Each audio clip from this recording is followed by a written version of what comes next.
नमस्कार. ज्या गरीब आईला सगळ्यांनी फक्त एक साधी स्वयंपाकीण समजलं, ती एका करोडपतीच्या घरात कामाला आली आणि पहिल्याच दिवशी घरातील एक जुना फोटो पाहून तिच्या डोळ्यात अश्रू आले. पण ती फोटो पाहून एवढी भावूक का झाली होती? आणि घरातील वृद्ध आजीने तिला पाहताच "तू इथे कशी आलीस?" असं घाबरून का विचारलं?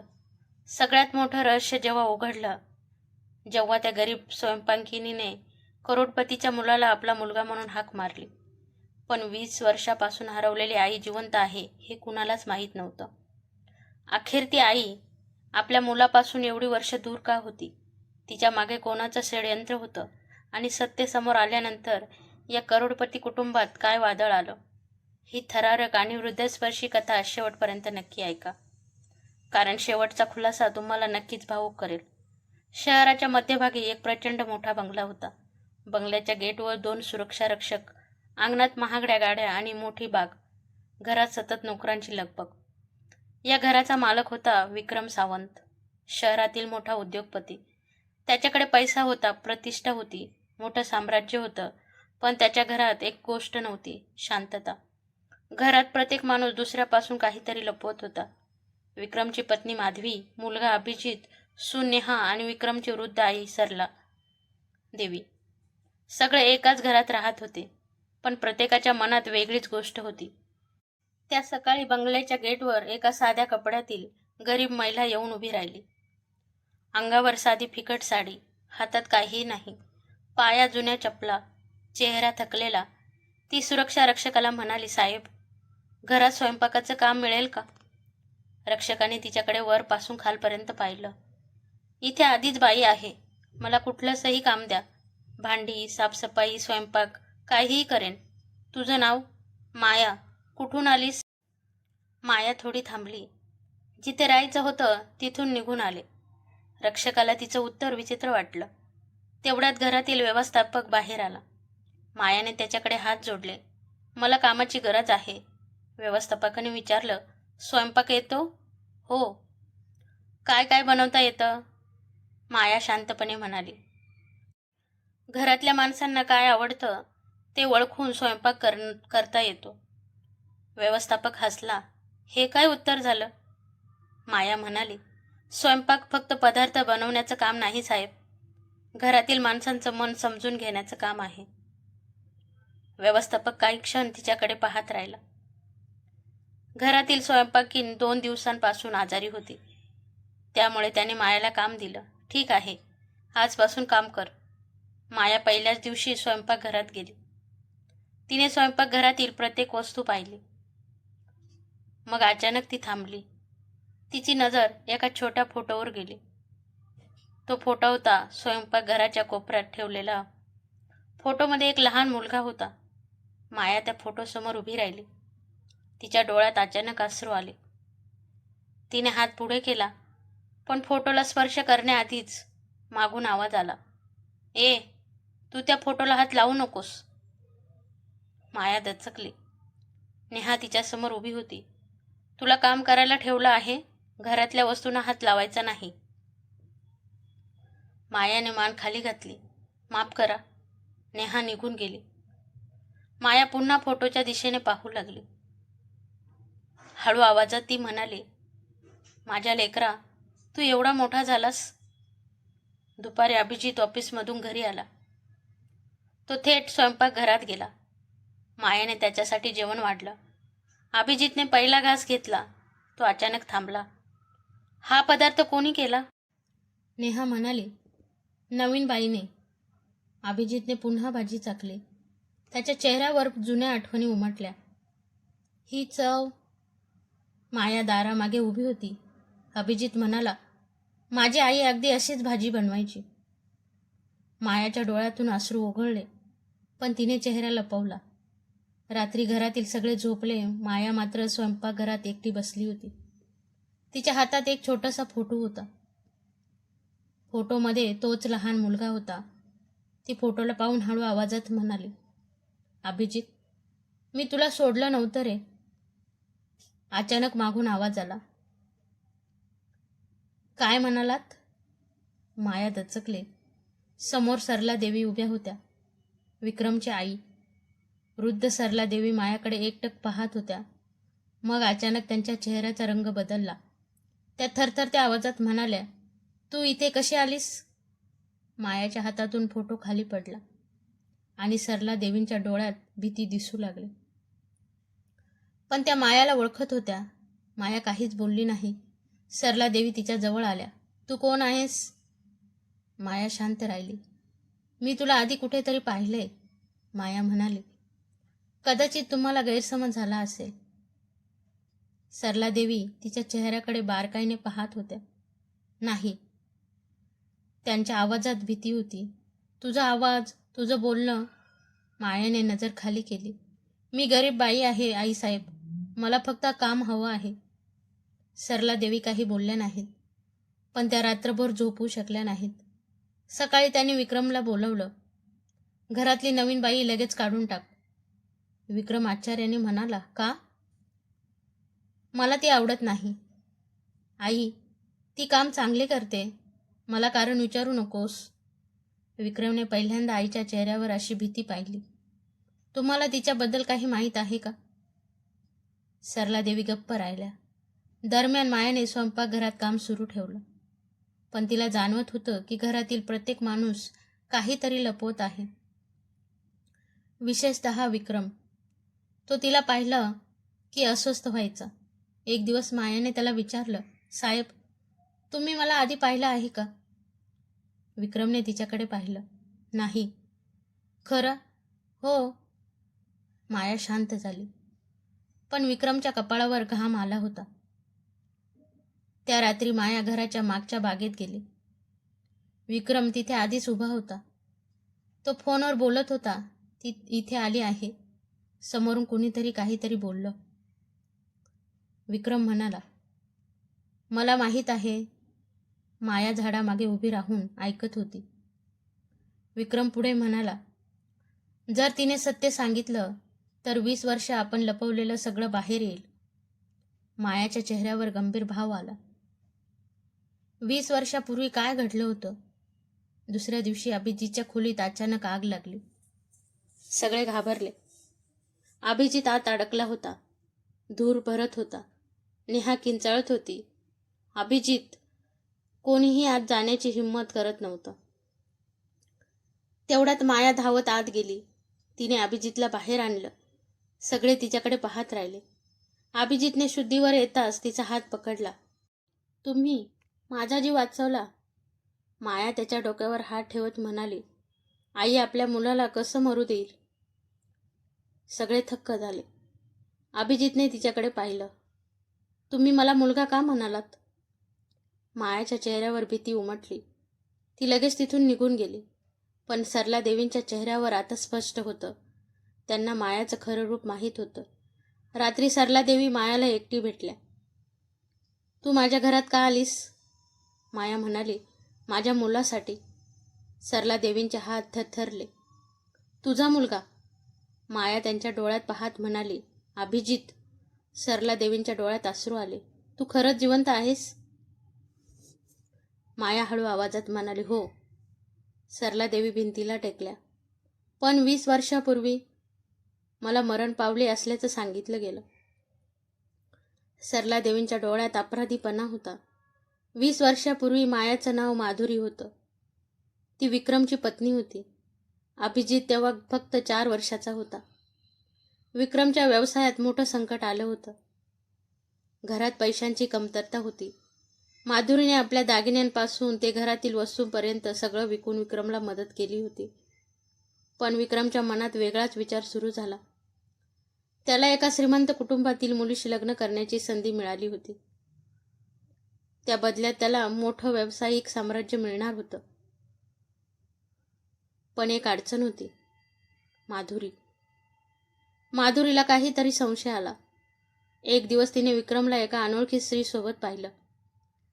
ती स्त्री म्हणत होती, माधुरी असताना आपलं लग्न होणार नाही. विक्रम म्हणाला, तिला मी मार्गातून दूर करेल. माधुरीच्या पायाखालची जमीनच सरकली. पण तिने त्याच रात्री विक्रमला काही विचारलं नाही. तिला आपल्या मुलाची काळजी होती. काही दिवसांनी माधुरीला सांगण्यात आलं की तिच्या आईची तब्येत खूप गंभीर आहे. ती तातडीने गावाकडे निघाली, पण रस्त्यात तिच्या गाडीचा अपघात झाला. ती वाचली, मात्र तिच्या चेहऱ्यावर गंभीर जखमा झाल्या. तिला अनेक दिवस काहीच आठवत नव्हतं. जेव्हा तिला शुद्ध आली तेव्हा तिच्या आयुष्यातील सगळं बदललं होतं. तिला सांगण्यात आलं, तुझं कुटुंब तुला मृत समजतं. माधुरीने परत जाण्याचा प्रयत्न केला, पण तिला समजलं की तिच्या मुलाला तिच्यापासून दूर केलं गेलं आहे. तिला भीती वाटली. तिने स्वतःला लपवलं. वर्षानुवर्ष ती दूर राहिली, पण एक दिवस तिला समजलं तिचा मुलगा आता मोठा झाला आहे. आणि मग ती या घरात आली. पण माधुरीने सरला देवीला एक प्रश्न विचारला, आईसाहेब, माझ्या मुलाला माझ्यापासून दूर करण्यात तुम्हीही सहभागी होतात का? सरला देवींचे डोळे खाली गेले. त्या काहीच बोलल्या नाहीत. माधुरी म्हणाली, मला तुमच्या तोंडून सत्य हवं आहे. सरला देवींच्या डोळ्यात अश्रू आले. त्या म्हणाल्या, हो, मी चूक केली होती. माधुरी काही क्षण स्तब्ध राहिली, पण सरला देवी पुढे काय सांगणार होत्या हे ऐकून तिच्या आयुष्याला पुन्हा एक मोठा धक्का बसणार होता. सरला देवी म्हणाल्या, तुझ्या अपघातानंतर विक्रमने मला सांगितलं की तू कधीच परत येणार नाहीस. माधुरीने विचारलं, आणि तुम्ही त्याच्यावर विश्वास ठेवला? हो. का? कारण त्याने मला सांगितलं होतं की तुझ्यामुळे अभिजित धोक्यात आहे. माधुरी हादरली. माझ्यामुळे? सरला देवी पुढे म्हणाल्या, त्याने मला खोटं सांगितलं होतं. माधुरीच्या मनात राग उसळला. ती थेट विक्रम समोर गेली. 20 वर्ष झाली विक्रम. विक्रम तिच्याकडे पाहून थरथरला. तू? हो, मी जिवंत आहे. विक्रम काही बोलू शकला नाही. माझ्या मुलाला माझ्यापासून दूर का केलंस? विक्रम म्हणाला, मला दुसरा मार्ग नव्हता. मार्ग नव्हता की तू निवडला नाहीस. विक्रम शांत झाला. तेवढ्यात अभिजित तिथे आला. त्याने दोघांना पाहिलं. बाबा, काय चाललंय? माधुरीने त्याच्याकडे पाहिलं. तिच्या डोळ्यात 20 वर्षाचं प्रेम होतं. अभिजितने विचारलं, तुम्ही कोण? माधुरीने ओठ उघडले, पण शब्द बाहेर येईना.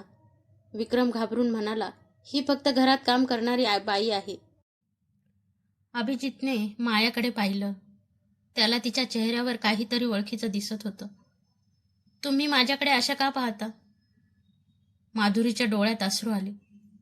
ती फक्त म्हणाली, कारण तुझा चेहरा मला खूप वर्षापासून माहीत आहे. अभिजित गोंधळला. त्या रात्री अभिजितने आपल्या वडिलांना प्रश्न विचारले, माझी आई कुठे आहे? विक्रम म्हणाला, ती तुला सोडून गेली. का? तिला तू नको होतास. हे ऐकताच अभिजितच्या चेहऱ्यावर वेदना उमटली. माधुरी दाराबाहेर उभी होती. तिला हे ऐकून अश्रू आले. तिला आपल्या मुलाला सत्य सांगायचं होतं, पण तिच्याकडे अजून एक मोठं कारण होतं. ती फक्त विक्रमचा विश्वासघात उघड करण्यासाठी परतली नव्हती.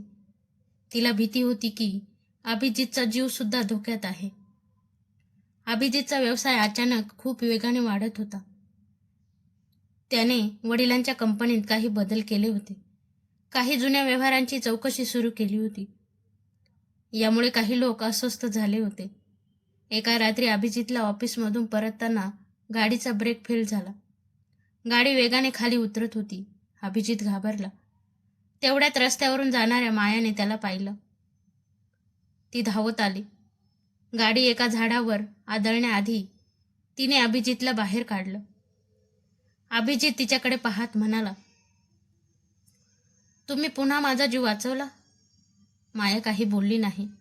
अभिजितने तिचा हात पकडला. तुम्ही कोण आहात? माया म्हणाली, ज्याला तुझी काळजी आहे, माझ्या आईसारखी. माया दचकली. अभिजित पुढे म्हणाला, मला लहानपणी आईचा चेहरा आठवत नाही, पण तिचा हाताचा स्पर्श आठवतो. मायाच्या डोळ्यात अश्रू आले. अभिजितने तिच्या हातांकडे पाहिलं. तुमचे हात. तो थांबला. माझ्या आठवणीसारखेच आहेत. माया काहीच बोलली नाही. त्या रात्री अभिजितने सरला देवींकडे जाऊन विचारलं, आजी, माझी आई खरंच मला सोडून गेली होती? सरला देवींचे डोळे भरून आले. त्या म्हणाल्या, नाही. अभिजित थबकला. मग? तुझी आई तुला कधीच सोडून गेली नाही. अभिजितचा आवाज थरथरला. मग ती कुठे आहे? सरला देवी काही बोलणार तेवढ्यात विक्रम आत आला. आई? सरला देवी गप्प झाल्या. अभिजितला संशय आला. त्या रात्री अभिजितने मायाला गाठलं. मला खरं सांगा. माया शांत झाली. तुम्ही माझ्या आईला ओळखता का? हो. ती जिवंत आहे? माया काही बोलली नाही. अभिजितने तिच्या डोळ्यात पाहिलं. कृपया. मायाच्या डोळ्यात अश्रू आले. ती म्हणाली, हो, ती जिवंत आहे. अभिजितचा श्वास थांबला. कुठे आहे? माया त्याच्याकडे पाहत म्हणाली, तुझ्या समोर. अभिजित काही क्षण स्तब्ध उभा राहिला. त्याने मायाकडे पाहिलं. तुम्ही? मायाने हळूच मान हलवली. हो बाळा. अभिजितच्या डोळ्यातून अश्रू वाहू लागले. आई. माधुरीने त्याच्याकडे हात पुढे केला. अभिजित तिच्या मिठीत शिरला. 20 वर्षाचा दुरावा एका क्षणात संपला. माधुरी त्याच्या डोक्यावरून हात फिरवत होती. माझ्या लेकरा. अभिजित रडत म्हणाला, तू मला का सोडलंस? मी तुला सोडलं नव्हतं. मग इतकी वर्ष कुठे होतीस? तुझ्यापासून दूर, पण तुझ्यासाठी जगत होते. पण त्यांचा हा क्षण फार काळ टिकला नाही. अचानक विक्रम तिथे आला. त्याने दोघांना पाहिलं. त्याच्या चेहऱ्यावर राग होता. अभिजित, तिच्यावर विश्वास ठेवू नकोस. अभिजित वडिलांकडे वळाला. तुम्ही मला 20 वर्ष खोटं सांगितलं. विक्रम गप्प झाले. माझ्या आईला माझ्यापासून दूर का केलं? विक्रम म्हणाला, मी जे केलं ते तुझ्यासाठीच केलं. माझ्यासाठी? अभिजितचा आवाज कडक झाला. मला माझ्या आईपासून दूर करणं हे माझ्यासाठी होतं? विक्रमकडे उत्तर नव्हतं. तेवढ्या सरला देवी पुढे आल्या. अभिजित, अजून एक सत्य आहे. सगळे त्यांच्याकडे पाहू लागले. तुझ्या आईचा अपघात योगायोग नव्हता. माधुरीच्या चेहऱ्यावर धक्का बसला. अभिजितने विचारलं, म्हणजे? सरला देवी पुढे म्हणाल्या, त्या रात्री तिच्या गाडीचा अपघात घडवून आणला गेला होता. माधुरी थरथरली. कोणी? सरला देवी विक्रमकडे पाहू लागल्या. विक्रमचा चेहरा पांढरा पडला. अभिजित म्हणाला, बाबा, तुम्ही? विक्रमने डोळे मिटले आणि त्या क्षणी त्याने जे उत्तर दिलं त्यामुळे संपूर्ण कुटुंब हादरलं. विक्रमनं मान खाली घातली. हो. अभिजितच्या डोळ्यात अश्रू आले. तुम्ही आईला मारण्याचा प्रयत्न केला? विक्रम म्हणाला, मी स्वतः काही केलं नाही. माधुरी ओरडली. पण सगळं तुझ्यामुळेच झालं. विक्रम शांत राहिला. त्याला कळलं होतं की आता काहीही लपवता येणार नाही. त्याने सांगितलं की व्यवसाय वाचवण्यासाठी त्याने चुकीच्या लोकांशी हातमिळवणी केली होती. माधुरीला सत्य समजल्यावर ती त्यांना अडवणार होती. म्हणून तिला कायमची दूर करण्याचा कट रचला गेला. पण अपघातातून ती वाचली. विक्रमला वाटलं ती परत येणार नाही आणि त्याने अभिजितला सांगितले, तुझी आई तुला सोडून गेली. अभिजित वडिलांकडे पाहत होता. तुम्ही माझं संपूर्ण आयुष्य खोट्यावर उभं केलं. विक्रम काही बोलला नाही. अभिजित म्हणाला, तुम्ही मला श्रीमंत केलं असेल, पण माझ्या आयुष्यातून माझी आई हिरावून घेतली. माधुरीने अभिजितचा हात धरला. मला तुझ्याकडून सूड नको. अभिजित म्हणाला, आई, हा सूड नाही, हा न्याय आहे. तेवढ्यात घराच्या बाहेर पोलिसांची गाडी थांबली. विक्रम घाबरला. पोलीस? अभिजित म्हणाला, तुम्ही जे केलं त्याची माहिती आता बाहेर आली आहे. विक्रमने अभिजितकडे पाहिलं. तू मला तुरुंगात पाठवशील? अभिजितच्या डोळ्यातून अश्रू होते. तुम्ही माझे वडील आहात, म्हणूनच मला हे करायला अजून कठीण जातंय. माधुरीने मुलाचा हात धरला. योग्य गोष्ट कर. विक्रमने मान खाली घातली. पण कथा इथे संपली नव्हती. पोलीस विक्रमला घेऊन जाण्यापूर्वी त्याने अभिजितला एक वाक्य सांगितलं. तुला वाटतंय सगळं संपलं, पण माझ्यापेक्षा मोठा माणूस अजून बाहेर आहे. अभिजित थांबला. कोण? विक्रमने नाव घेतलं आणि ते नाव ऐकताच सरला देवींच्या चेहऱ्यावर भीती पसरली. कारण तो माणूस घरातलीच एक व्यक्ती होती. अभिजितने घरातील प्रत्येक व्यक्तीकडे पाहिलं. नेहा घाबरलेली होती. सरला देवी शांत होत्या. माधुरी अभिजितच्या बाजूला उभी होती. आणि मग अभिजितची नजर नेहावर गेली. तुला काही माहीत आहे? नेहा रडू लागली. मी? अभिजित म्हणाला. सत्य सांग. नेहा म्हणाली, मला सगळं माहीत नव्हतं, पण काही महिन्यांपासून मला जाणवत होतं की घरात काहीतरी चुकीचं चाललं आहे. ती पुढे म्हणाली, तुझ्या वडिलांना कोणीतरी बाहेरून नियंत्रित करत होतं. अभिजितने विचारलं, कोण?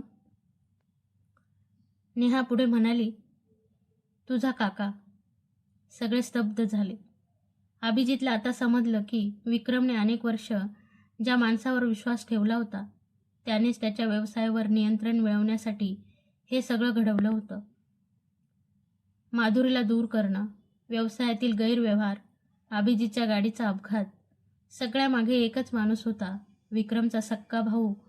पोलिसांनी त्याच्याविरुद्ध पुरावे जमा केले. काही दिवसात संपूर्ण सत्य बाहेर आलं. अभिजितचा व्यवसाय वाचला, पण त्या सगळ्यापेक्षा मोठी गोष्ट घडली होती. त्याला त्याची आई परत मिळाली होती. एका संध्याकाळी माधुरी बागेत बसली होती. अभिजित तिच्या जवळ आला. आई? काय रे? तुला आता कुठेही जायचं नाही. माधुरी हसली. मी कुठे जाणार? तू माझ्यासोबत राहणार. आणि तुझ्या बायकोला? नेहा पुढे आली. आई, तुम्ही माझ्या घरात नाही, तुमच्या घरात राहणार. माधुरीच्या डोळ्यात अश्रू आले. तिने नेहाला मिठी मारली. अभिजितने आईसाठी घरात एक सुंदर खोली तयार केली. माधुरी म्हणाली, मला मोठी खोली नको. मग? फक्त सकाळी उठल्यावर माझ्या मुलाचा चेहरा दिसला पाहिजे. अभिजित हसला. ते नक्की. काही दिवसांनी घराच्या बागेत एक छोटंसं रोपटं लावण्यात आलं. अभिजितने आईला विचारलं, हे कशाचं झाड आहे? माधुरी म्हणाली, हे प्रेमाचं झाड समज. प्रेमाचं झाड? हो. त्याला पैसा लागत नाही, फक्त काळजी लागते. अभिजित हसला. मग आपण रोज पाणी घालू. माधुरी म्हणाली, हो, कारण नातीसुद्धा झाडांसारखीच असतात. वेळेवर प्रेम दिलं तर वाढतात आणि दुर्लक्ष केलं तर हळूहळू सुकतात. माधुरीने आपल्या मुलांकडे पाहिलं. 20 वर्ष तिने ज्या चेहऱ्याला दुरून पाहण्याची इच्छा केली होती, तो चेहरा आता तिच्या समोर होता. तिने त्याच्या डोक्यावर हात ठेवला. अभिजित, हो आई, मला एकच दुःख आहे. काय? तुझं बालपण मी पाहू शकले नाही. अभिजितच्या डोळ्यात पाणी आलं. तो आईला मिठी मारत म्हणाला, पण आई, आता माझं उरलेलं संपूर्ण आयुष्य तुझ्यासोबत आहे. माधुरीने डोळे मिटले आणि पहिल्यांदा तिला वाटलं 20 वर्षाची प्रतीक्षा संपली. ही कथा एका आईची होती, जिला स्वतःच्या घरात परकी बनवलं गेलं, जिला आपल्या मुलापासून दूर केलं गेलं. पण आईचं प्रेम मात्र कुणीही तिच्या मनातून काढू शकलं नाही. कधीकधी सत्य उशिरा समोर येतं, पण जेव्हा येतं तेव्हा वर्षानुवर्षाचं गैरसमज एका क्षणात तुटून पडतात. आणि या कथेने एक गोष्ट नक्की शिकवली. नात्यांमध्ये पैसा मोठा नसतो, विश्वास मोठा असतो. आणि आईचं प्रेम कोणत्याही कटापेक्षा शक्तिशाली असतं. तर मित्रांनो, ही होती एका आईच्या प्रेमाची, त्यागाची आणि 20 वर्षाच्या प्रतीक्षेची हृदयस्पर्शी कहाणी. जिला स्वतःच्या मुलापासून दूर केलं गेलं, तिनेही मुलावरचं प्रेम कधीच सोडलं नाही. आणि शेवटी सत्य समोर आलं तेव्हा आई आणि मुलाचं तुटलेलं नातं पुन्हा एकदा जुळालं. या कथेतून एक गोष्ट नक्की शिकायला मिळते. नाती पैशाने नाही तर प्रेम आणि विश्वासाने टिकतात. आणि आईचं प्रेम कितीही संकट आली तरी कमी होत नाही. कथा आवडली असेल तर व्हिडिओला लाईक करा, शेअर करा आणि सबस्क्राईब नक्की करा. आणि कमेंटमध्ये लिहा, आईचं प्रेम जगात सर्वात मोठं आहे.